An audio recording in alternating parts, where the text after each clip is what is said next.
Halo sahabat sinema, kembali lagi bersama Inti Sinema. Film yang akan aku bahas di video ini berjudul The Villainess yang diproduksi tahun 2017 dan disutradarai oleh Jung Byung-gil. Film ini bergenre action, crime, dan drama. Berkisah tentang seorang wanita yang membantai sekelompok gangster sendirian. Wah, tangguh banget ya guys. Di film ini ada banyak konflik dan plot twistnya. Tanpa berlama-lama lagi, yuk tonton alur ceritanya sampai akhir.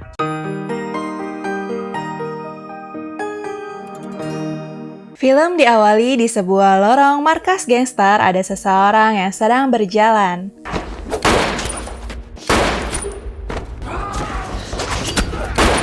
Tanpa basa-basi, aksi baku tembak pun terjadi. Dengan gesitnya, ia melawan lawannya satu persatu tanpa ampun.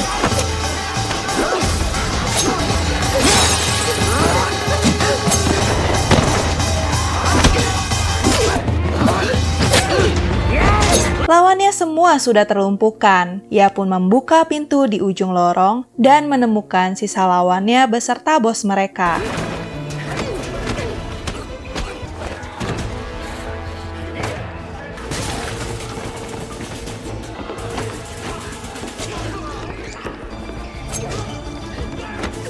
Tiba-tiba, bos lawan mencekeknya.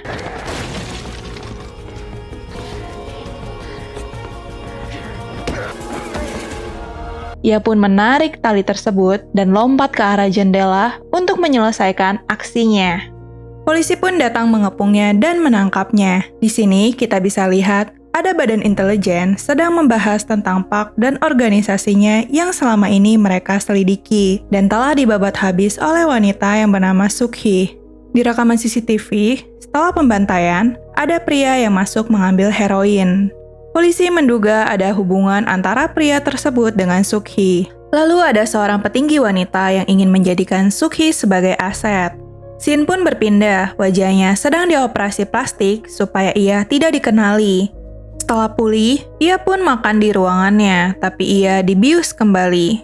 Petugas masuk ke ruangan Suk-hee untuk membawanya, tapi ternyata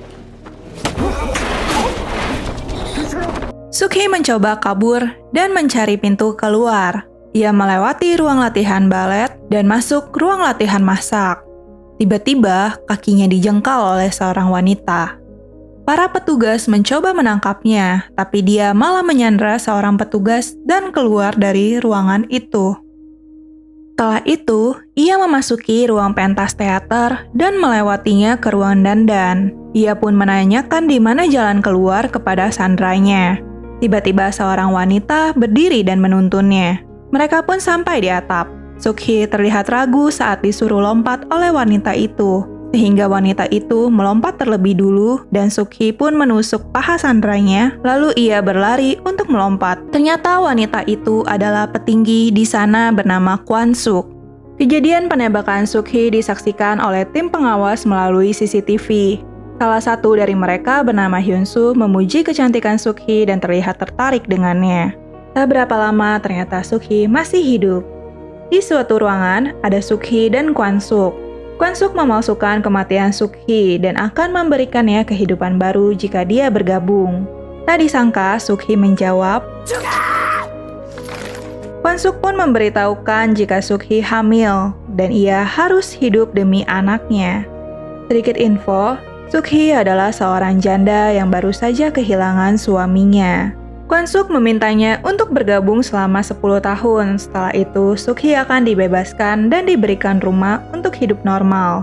Dia pun melalui harinya dengan mengikuti kelas, belajar memasak, bahkan belajar dandan supaya dapat memilih karirnya untuk menyamarkan identitas dan menjalankan misi. Tapi ternyata dia tidak bagus dalam segala hal.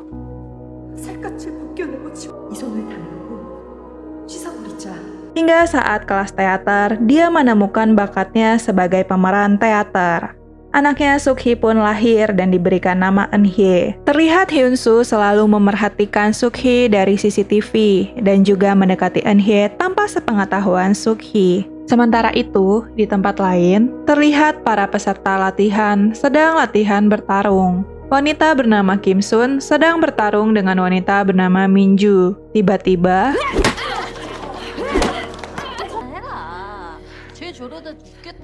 Kim Sun yang dari awal tidak suka dengan Suk-hee pun menantangnya bertarung, tapi Suk-hee tidak peduli dan pergi. Namun tiba-tiba,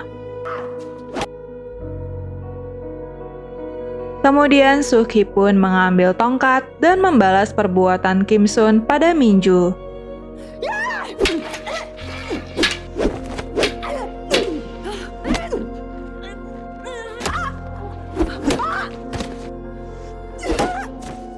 Semua takjub dengan kemampuan Suk-hee yang memukau, termasuk Hyun-soo yang semakin mengagumi Suk-hee.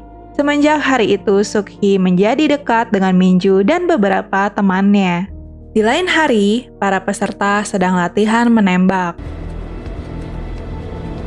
Dilanjutkan dengan sebuah game antara Suk-hee dan Kim Sun, di mana mereka harus berlomba merangkai senjata dan yang selesai duluan harus menembak lawannya. Ternyata, Suk-hee sejak kecil sudah bergabung dengan gangster yang dipimpin seseorang bernama Jusang. Dan dengan sangat lihai, ia bisa merangkai senjatanya lebih cepat dari lawannya yang merupakan orang dewasa. Tentu saja di masa sekarang pun, Suk-hee tanpa kesulitan menyelesaikan game tersebut dan menembakkan peluru ke arah Kim Sun. Tim pengawas seperti biasa memantau mereka. Rekan Hyun-soo menemukan buku catatan pribadi Hyun-soo yang berisi kesukaan dan kebiasaan Suk-hee. Tentu saja ia melakukannya karena tertarik, tapi ia berdalih bahwa itu untuk mendapatkan promosi. Waktu berlalu, Suk-hee sedang memasuki ruangannya bersama Eun-hye yang mulai besar. Kwon-suk telah menunggunya dan memberikan misi pertama dengan imbalan akan membebaskan Suk-hee jika berhasil. Demi anaknya, Suk-hee pun menerima misi untuk membunuh bos gangster. Di saat Suk-hee memasuki kamar bos tersebut, tiba-tiba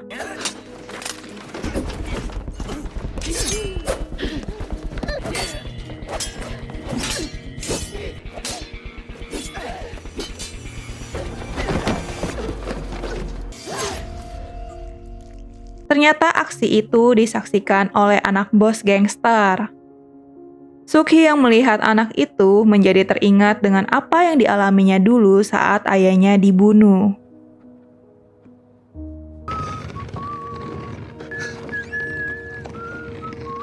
Ayahnya pun menyerahkan sebuah kantong, tapi tiba-tiba ia langsung ditusuk. Suk-hee yang bersembunyi di bawah tempat tidur pun kaget.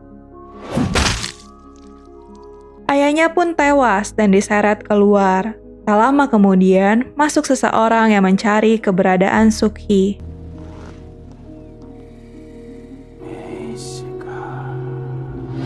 Ternyata orang tersebut adalah sahabat ayahnya dan alasan ayahnya dibunuh karena telah mencuri white oval yang sangat dicari banyak orang. Suk-hee yang tertangkap oleh sahabat ayahnya pun dijual ke pria hidung belang. Tapi tiba-tiba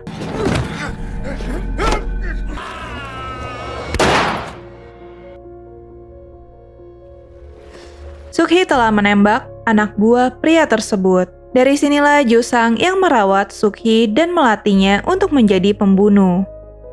Waktu berlalu dengan kebersamaannya bersama Jusang. Suk-hee pun semakin menyukainya. Lalu Jusang bertanya kepada Suk-hee tentang siapa yang membunuh ayahnya. Pantas saja Suk-hee begitu kuat karena ia harus membalas orang yang membunuh ayahnya. Kemudian Suk-hee mencoba menghabisi sahabat ayahnya yang diduga telah membunuh ayahnya.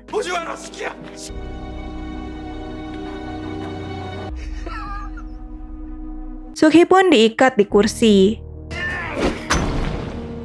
Kemudian ia mengatakan bukan ia yang membunuh ayahnya, karena bagaimanapun mereka sudah seperti kakak adik, sehingga tidak bisa menggunakan tangannya sendiri.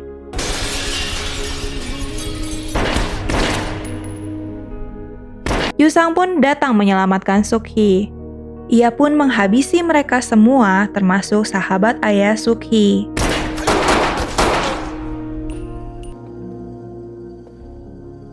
Tak lama setelah kejadian itu, mereka menikah dan pergi bulan madu ke Seoul. Di saat mereka makan malam, Yusang menerima telepon dan mendapat kabar kalau anak buahnya bernama Chunmu telah ditangkap dan dia harus pergi tanpa Sukhi. Sukhi yang sudah berada di hotel kembali menerima telepon dari Chunmu bahwa Yusang telah dibunuh. Saat bertemu, Chunmu bilang tadinya dia sedang menjalankan misi untuk melacak membunuh ayah Sukhi, tapi dia ditangkap dan diselamatkan oleh Yusang. Sukhi yang marah pun memutuskan membantai kelompok gangster tersebut dan terjadilah adegan di awal film. Kembali ke masa kini, Sukhi pun meninggalkan rumah tersebut dan dikejar oleh anak buah bos gangster itu.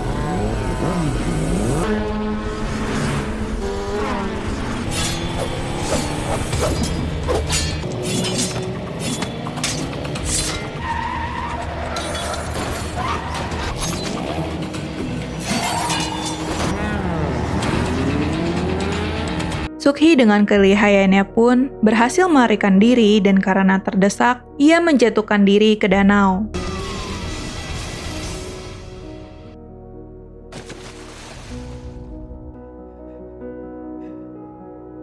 Keesokannya, karena sudah menyelesaikan misi, ia pun berpamitan kepada Minju dan mengatakan jika Minju harus menghubunginya jika sudah keluar. Mata Sukhi ditutup oleh Kwansuk dan dibawa ke kawasan rumah barunya serta diberikan identitas baru bernama Yunsu. Sukhi pun memasuki lift diikuti Hyunsu yang sengaja menarik perhatian Sukhi. 근데 남편분은 뭐 하시고 혼자 인사를... Seiring waktu berlalu, Hyunsu berusaha mendekati Sukhi dengan lebih alami dan selalu memberi perhatian pada Sukhi.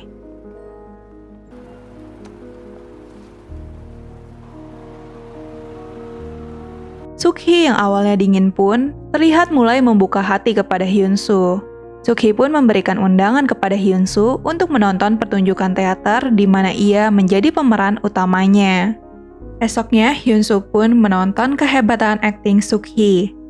Setelahnya, mereka makan dan pulang bersama dengan taksi. Tapi dengan alasan tidak enak jika dilihat oleh penjaga Eunhye, Hyunsu pun turun dan berjalan kaki sampai apartemen meskipun hujan. Sukhi pun akhirnya memberitahukan jika suaminya telah meninggal.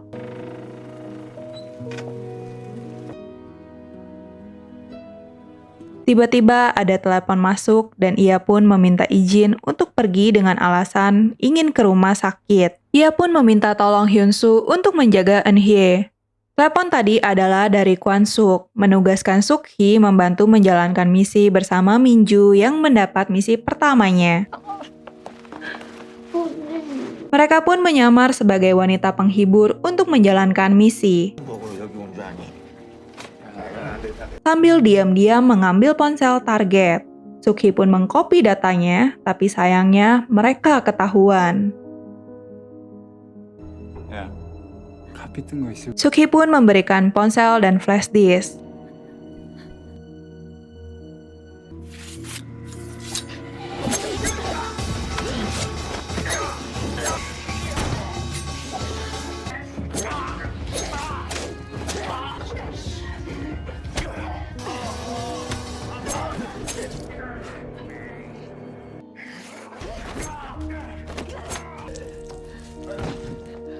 Sukhi tak mau menyerah, tetap membawa Minju ke Kwansuk untuk bisa diselamatkan. Tapi Kwansuk hanya memedulikan flash disk dan membiarkan Minju tewas.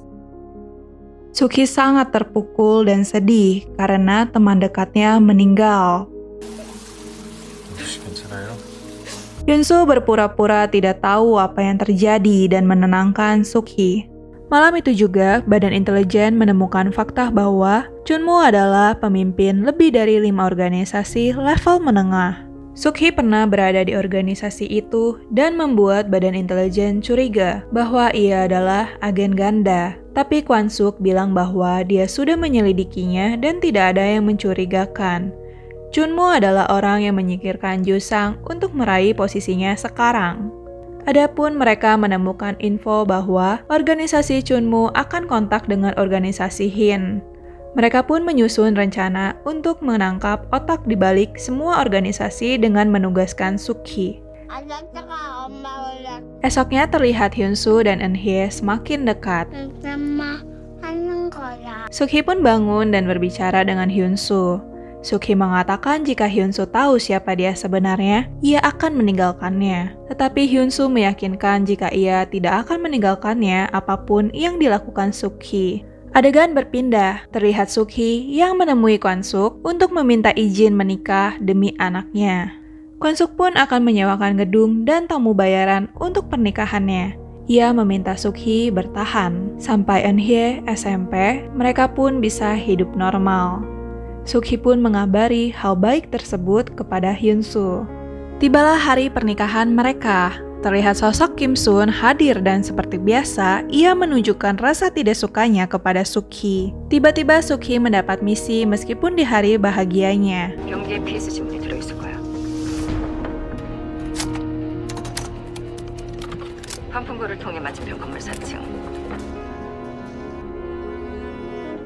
Setelah menemukan targetnya, ternyata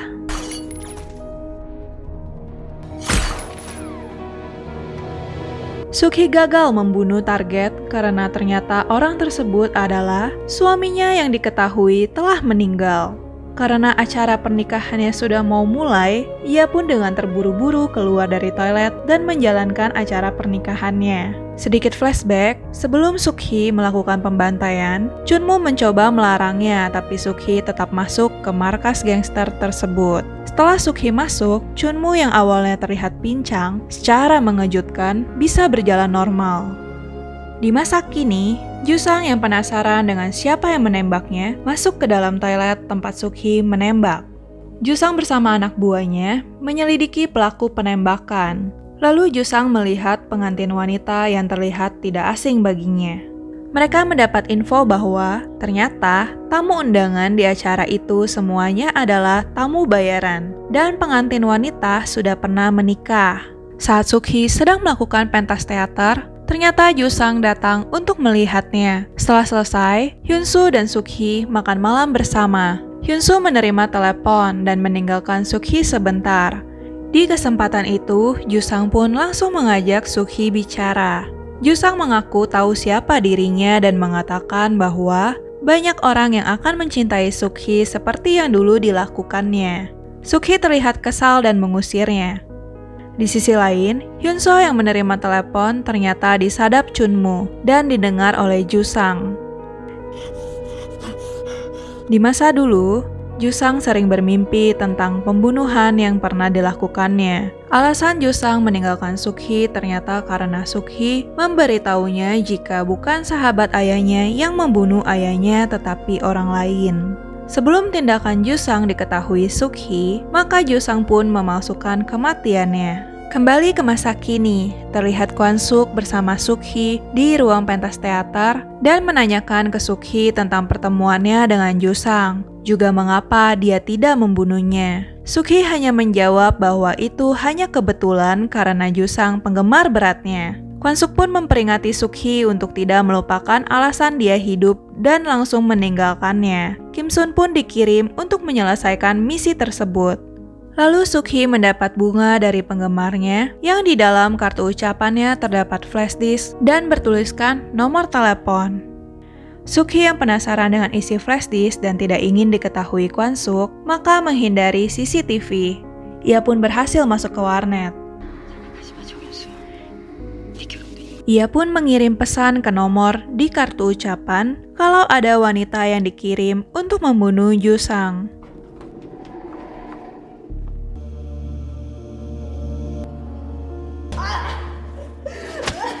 Kwon-suk menelepon Hyun-soo untuk mengawasi Suk-hee karena mencurigainya sebagai informan atas tertangkapnya Kim Sun. Hyunsoo pun pamit ke Sukhi untuk pergi ke rumah ibunya yang sakit.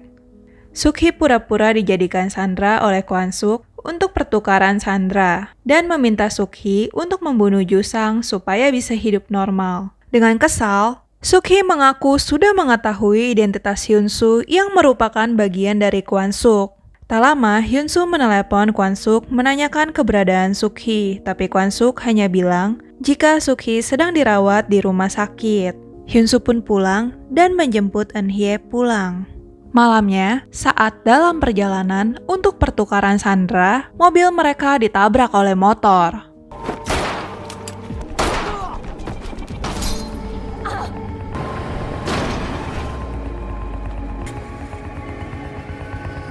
Ternyata penabrak itu adalah Jusang. Dia pun mengantarkan Sukhi untuk menyelamatkan anaknya.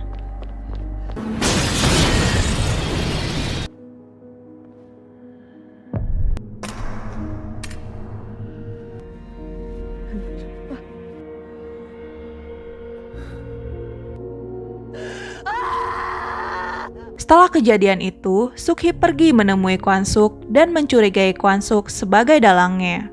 Kwon-suk menunjukkan rekaman CCTV dan ternyata yang melakukannya adalah anak buah Jusang. Saat anak buah Jusang akan membantai mereka, Hyunsoo pun memberitahu jika Eun-hye adalah anak Jusang. Tapi parahnya, Jusang tidak peduli. Anak buahnya pun memberikan pisau ke Hyunsoo untuk membunuh Eun-hye.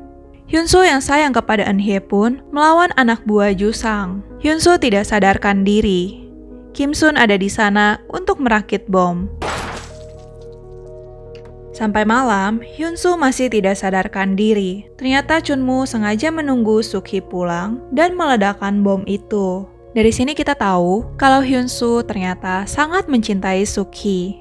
Sukhi pun mengintai markas Jusang dan terlihat Chunmoo sedang memegang White Oval. Sukhi yang kesal mulai melakukan aksinya.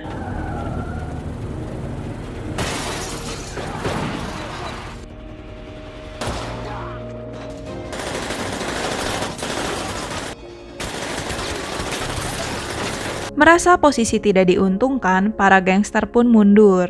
Sukhi masuk dan bertemu Jusang.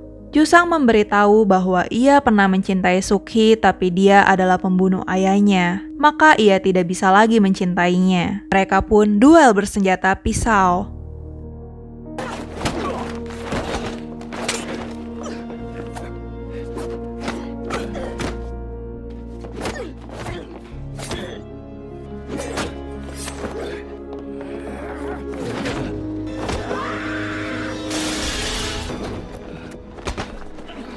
Polisi sedang menuju lokasi mereka, sehingga mereka pun pergi. Sukhi mengejar dengan mobil curian.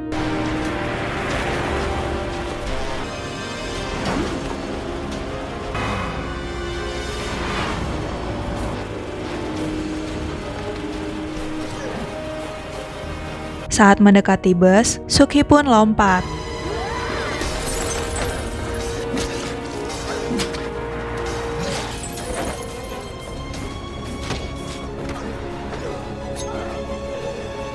Sukhi yang terpojok membanting setir bus dan membuat bus terguling. Ternyata Sukhi dan Jusang masih hidup. Sukhi sempat ragu membunuh Jusang.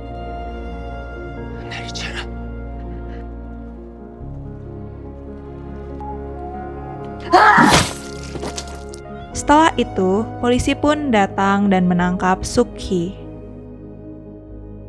Dan film pun selesai. Hidup Sukhi miris juga ya sahabat sinema, dimulai dari kehilangan ayahnya, anaknya, hingga orang yang tulus mencintai dia.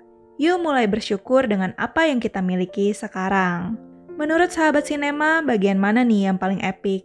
Tulis di komen bawah ya. See you guys!